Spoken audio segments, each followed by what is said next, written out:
इस वक्त आप जिनको देख रहे हैं ये भी अपने घर से बेघर हो चुके हैं। दर्शकों, बेघर इसलिए हो चुके हैं क्योंकि इनका घर डूब चुका है और पूरा परिवार को ये नाव पर लेकर रहने को मजबूर है। दर्शकों, ये दिखा दीजिए, आपको लग रहा होगा कि कहीं ये झूठ न्यूज़ तो नहीं है। देखिए, चारपाई है, एक चारपाई है, एक चारपाई है, ये बेटी है और ये पत्नी है और गैस तो आप देख ही सकते हैं।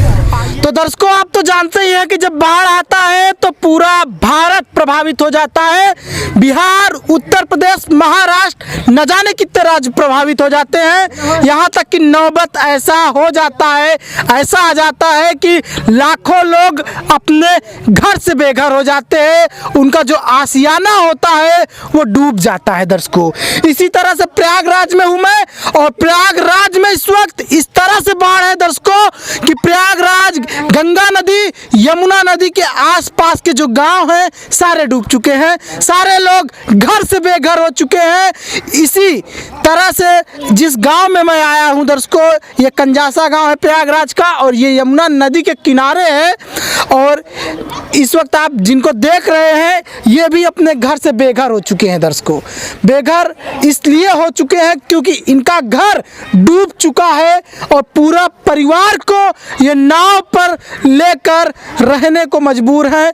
जिंदगी नाव पर ही कट रही है इस वक्त। आ जाइए, आप इनसे बात करते हैं, क्या है आखिर हकीकत इनकी, क्या है सच्चाई। ऊपर आ जाइए। क्या नाम है आपका? भागीरथी निषाद। अच्छा, आप नाव ही चलाते हैं? जी। इसी में आपका जीविका चलती है? जी हाँ। अच्छा, कब से आप लोग ये नाव पर पूरा आशियाना बनाकर रह रहे हैं? हो गया 4 दिन हो गया। अच्छा, 4 दिन से ज़्यादा बाढ़ प्रभावित हो गया है ना? जी। ना?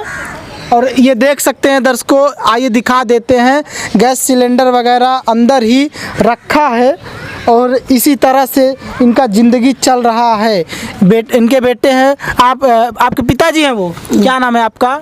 सारस। किस क्लास में पढ़ते हो आप? 6 में पढ़ते हो। स्कूल जाते हो? स्कूल भी जाते हो। और सारा बैग वैग यहीं पर रखा है, सब कुछ इस नहीं, घर पे। कापी किताब घर पे ही रखा है, ऊपर रखे होगे जहाँ जहाँ पानी नहीं पहुँच रहा होगा ना। ये जान लीजिए हकीकत, ये हकीकत है।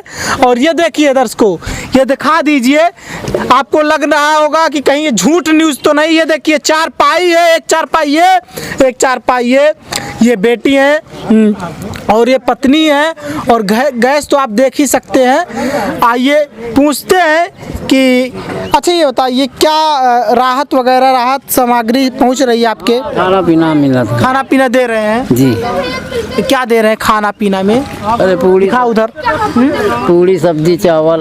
पूड़ी सब्जी चावल दे रहे हैं। पानी वगैरह? पानी हम लोग भर लेते हैं। पानी ले लेते हैं आप लोग। अच्छा, जो सरकार से जो भी राहत मिल रहा है, क्या आप खुश हैं?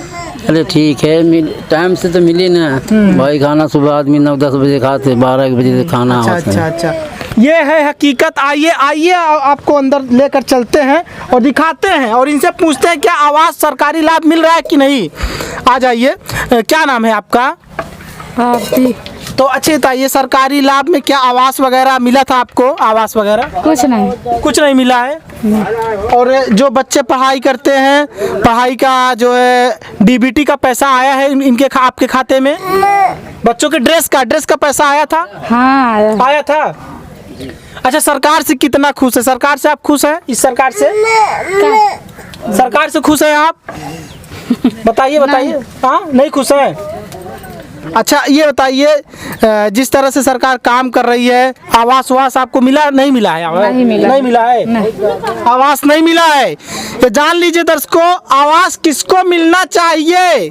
मेरा प्रश्न सबसे बड़ा यही है, आवास ऐसे लोगों को मिलना चाहिए या फिर रोड पर अच्छे घर मकान बनवा कर रह रहे हैं और गांव में भी जमीन है उसको दिखा करके आवास ले लेते हैं।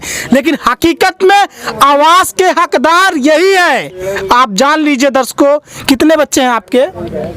7 बच्चे हैं। 7 बच्चे हैं। और लड़की कितनी है उसमें से? लड़की? हाँ, बताइए पाँच।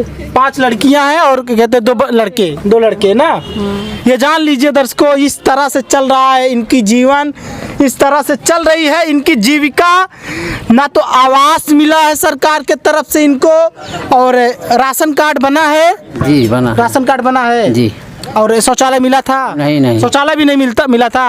अब सोचिए, शौचालय क्या कहते हैं नहीं मिला है, और जिस तरह से दावे किए जाते हैं स्वच्छ भारत अभियान के तहत जो है हर घर में शौचालय हो, समझ रहे हैं, जिससे गंदगी ना फैले।